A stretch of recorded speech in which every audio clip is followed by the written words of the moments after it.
Ever wondered how a simple movement can impact men's lives in a significant way? Today we dive into the Passport Brothers movement. In the 21st century, we've witnessed some pretty revolutionary ideas and movements.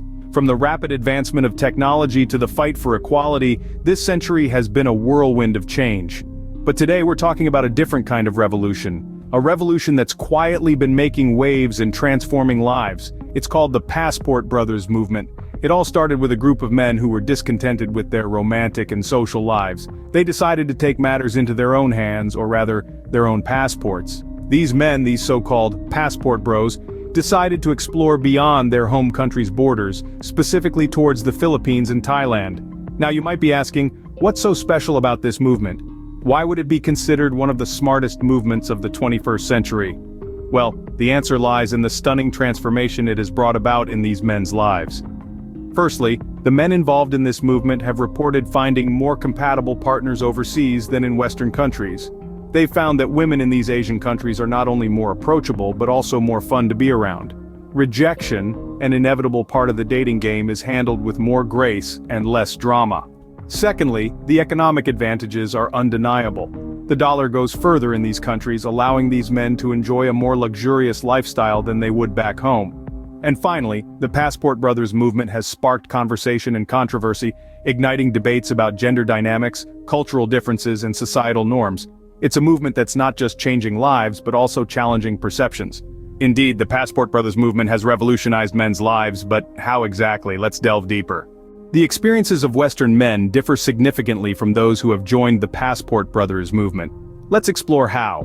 In the West, many men find themselves navigating a complex dating scene. They often feel frustrated by a lack of compatibility and shared values with their female counterparts. It's not uncommon to hear complaints about a lack of fun and spontaneity, or a perceived imbalance in the give and take of relationships. Enter the Passport Brothers, a group of men who've decided to broaden their horizons quite literally by seeking companionship overseas, particularly in the Philippines and Thailand. The men who've joined this movement report a stark contrast in their experiences compared to dating back home. The first point of difference is compatibility.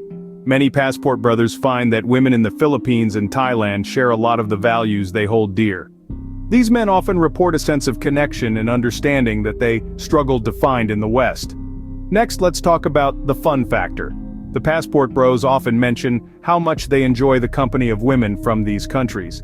They describe them as lively, cheerful, and full of life.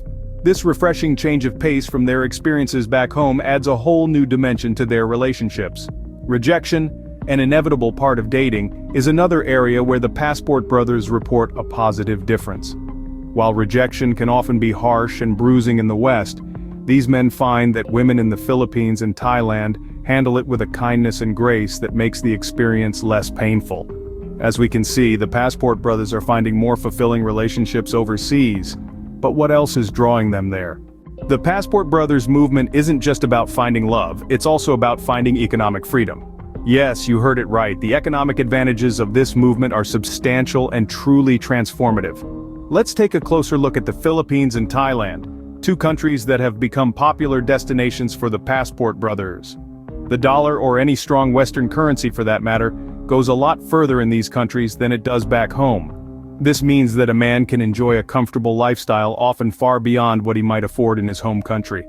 Picture this, a man living in a modern, spacious apartment in the heart of Manila or Bangkok, dining at top-notch restaurants, and enjoying a vibrant nightlife. All these luxuries are readily available at a fraction of the cost he would incur back in the United States. But it's not just about the high life. The cost of living is generally much lower in these countries. From groceries to utilities, from healthcare to transportation. This allows men to stretch their incomes and savings, providing a sense of financial security and independence that can be harder to achieve back home.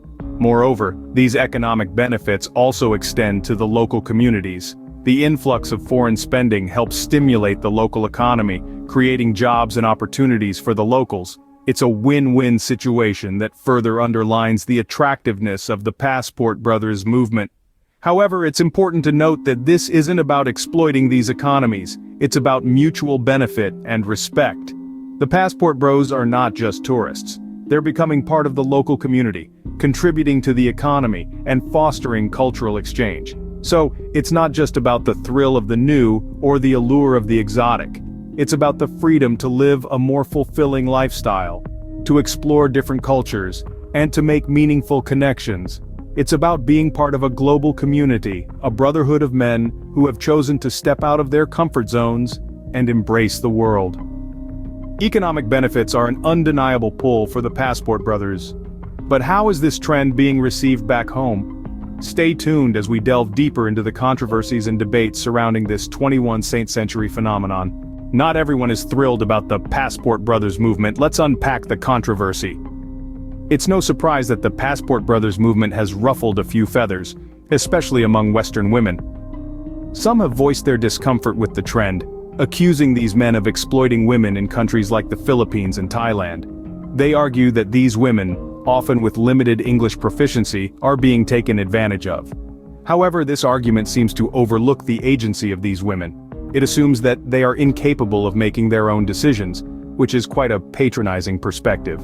The reality is that these relationships are often mutually beneficial. The men find companionship, and the women find financial stability and an opportunity for a better life. Moreover, the backlash often employs shaming tactics. Some Western women have tried to shame the men involved in the Passport Brothers movement, labeling them as losers who couldn't find partners at home. But isn't it ironic that these same shaming tactics are rarely directed at Western women who travel to places like Jamaica for similar reasons?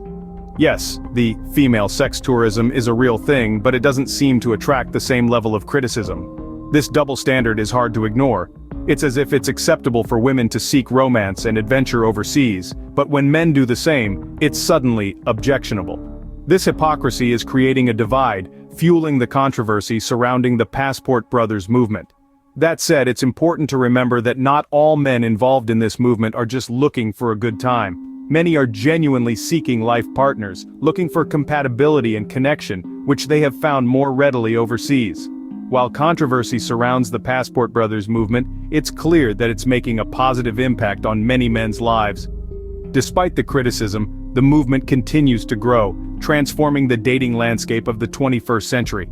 The controversy, it seems, is far from over. But one thing is clear: the Passport Brothers movement is here to stay. What does the future hold for the Passport Brothers movement? Let's speculate. The Passport Brothers movement, which has seen a surge in men seeking companionship and love overseas, particularly in countries like the Philippines and Thailand, is predicted to continue its upward trajectory. Men who have become part of this movement are not just looking for a good time, they're seeking genuine connections. They're searching for a partner who appreciates them, respects them, and brings more joy into their lives. In fact, many of these men are looking for something more permanent. They're seeking wives. Women in these countries are often more open to these relationships despite cultural and language barriers.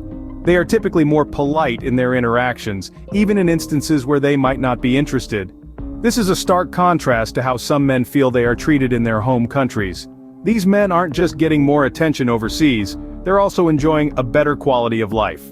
The cost of living in countries like the Philippines and Thailand is significantly lower than in Western countries. This means that the money they earn goes much further, allowing them to afford luxuries they might not have been able to enjoy back home. Despite the controversy surrounding the Passport Brothers movement, the benefits are too significant to ignore. The movement is not about exploiting others or evading responsibilities. It's about men seeking happiness, fulfillment, and love, and finding it in places they might not have expected. While some critics might argue that the movement is a form of escapism or a way to avoid dealing with the realities of life, the men involved in the movement see it differently. They see it as a chance to find happiness and love, to explore the world, and to live a life that is fulfilling and meaningful. The future of the Passport Brothers movement is promising. For more on this fascinating topic, check out the link in the description. Thanks for watching, and remember, sometimes a passport can be more than just a travel document.